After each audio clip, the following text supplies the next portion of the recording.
So we all want to make money. But the question comes up is, when I want to make money, what can stop me from making it? And I'll give you an example of this. So we have an annual tradition where the whole family gets together.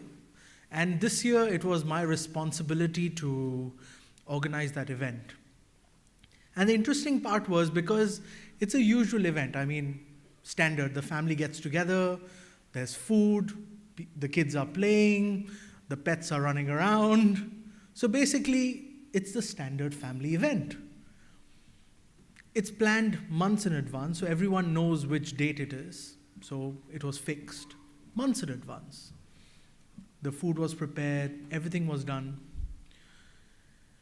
Few hours before the event, grandma calls in and she's like, do you know we have got a few more guests coming? I said, really? Who? And she gave me this list of people that she said, oh, are new members to our family. And all of a sudden we ran short of food. We then found out that the park policy had changed. You're not allowed to have any more dogs. So the dogs were not allowed to come. So basically, everything that could go wrong did go wrong. And that's Murphy's law, isn't it? Right? Murphy said it. Anything that can go wrong will go wrong. You see, that's what project management is. That's pretty much what it is. A project is something that has a start and a finish, and it has a purpose. And the question is, does that purpose get achieved? And that's pretty much where it all comes down to. That's where my job role became very important. So this topic called de-risking projects was something that I speak about in a lot of countries. Now, one of the most important things that happens with de-risking a project is, first of all, identifying the risk, isn't it? Now, a family get-together, did any of us think that was a risk? Because that's something that we do so often, and something that's so standard, we don't find any risk in it. For example, like driving a car. Do you know how many parts there are to put a car together? Any number, guys? 1,000? There are a total of 30,000 parts just to put a car together. Do you know how many parts there are in a plane? So a Boeing A380, yeah, our largest carrier, is roughly about 5 million parts. Don't we all of a sudden feel so excited about taking a flight? So can you imagine if one of those parts didn't work? Now, we've taken so many things for granted because it's been given to us. For example, BlackBerry took it for granted. Nokia took it for granted. Yahoo took it for granted. Do these companies sound familiar? Have you seen what's happened with them? You see, we keep talking about disruptors. We keep talking about people who have come into the market. So Yahoo was a disruptor of its time.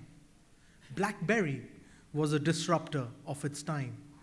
Nokia was a disruptor of its time. But there are disruptions which will keep coming that will even disturb the disruptors. So just because something is disruptive today doesn't mean it will continue to stay disruptive. Am I correct? So now just think about that from a project management perspective. I'm assigning risks to a project. Can those risks change? Yes, they can. So is risk management a process or a snapshot? It's actually a process. It's identifying all those variable components that could go wrong. I was working with a very interesting company the other day. Sanjay, we invest a lot in our manpower, we invest a lot in our technology, we invest a lot into our security, XYZ. And I said, that's fantastic. Now, let's just look at the most basic example. So, your company has a beautiful Rolls Royce. Every day, the CEO travels in that Rolls Royce from his house to the office. And one day, unfortunately, the Rolls Royce had an accident. The car was a total loss. And unfortunately, the CEO also passed away. What was the loss to the company? The family had a very big loss, but what was the loss to the company? There were two assets that were lost: an expensive car and the CEO. Am I correct? So we had lost two very important assets. Question number one, which asset was insured? The car. Was the CEO... Sorry? Yeah, well, it's important. The question is how many people do it. You see, we don't identify that as a risk. And if we looked at, so when we have done analysis with multiple companies, we've found out that almost 70% of the companies have not figured that out. That something as basic as that what is my real asset has not been figured out. I could have afforded to lose a Rolls Royce, but I couldn't afford to lose my CEO, correct? So something as basic as that has been forgotten. And that's part of risk management. We take things for granted. We take health for granted, we take structures for granted, we take security systems for granted.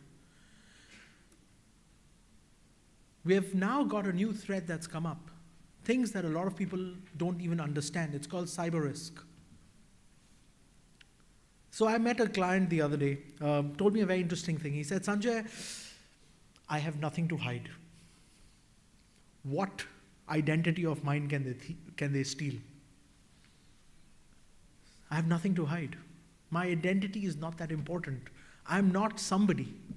I said, that's exactly why they will steal your identity. Because you are nobody. Because you are nobody, that's the identity they want. The identity of nobody, so no one can track you.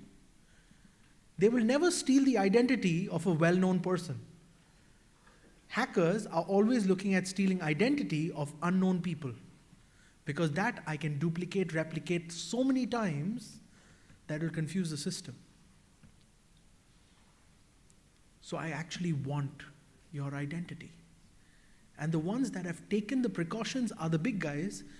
It's the SMEs that have not taken that precaution. Cyber risk is something that even the insurance companies don't understand, and I'm being very honest about that. The risk managers themselves don't know how to quantify the kind of loss you can incur due to cyber risk. So what does that mean? That only means that that's how much precaution we got to take. We got to see that. Now, risk for me stands for, so the acronym RISK, R-I-S-K, stands for reducing insecurities by sharing knowledge.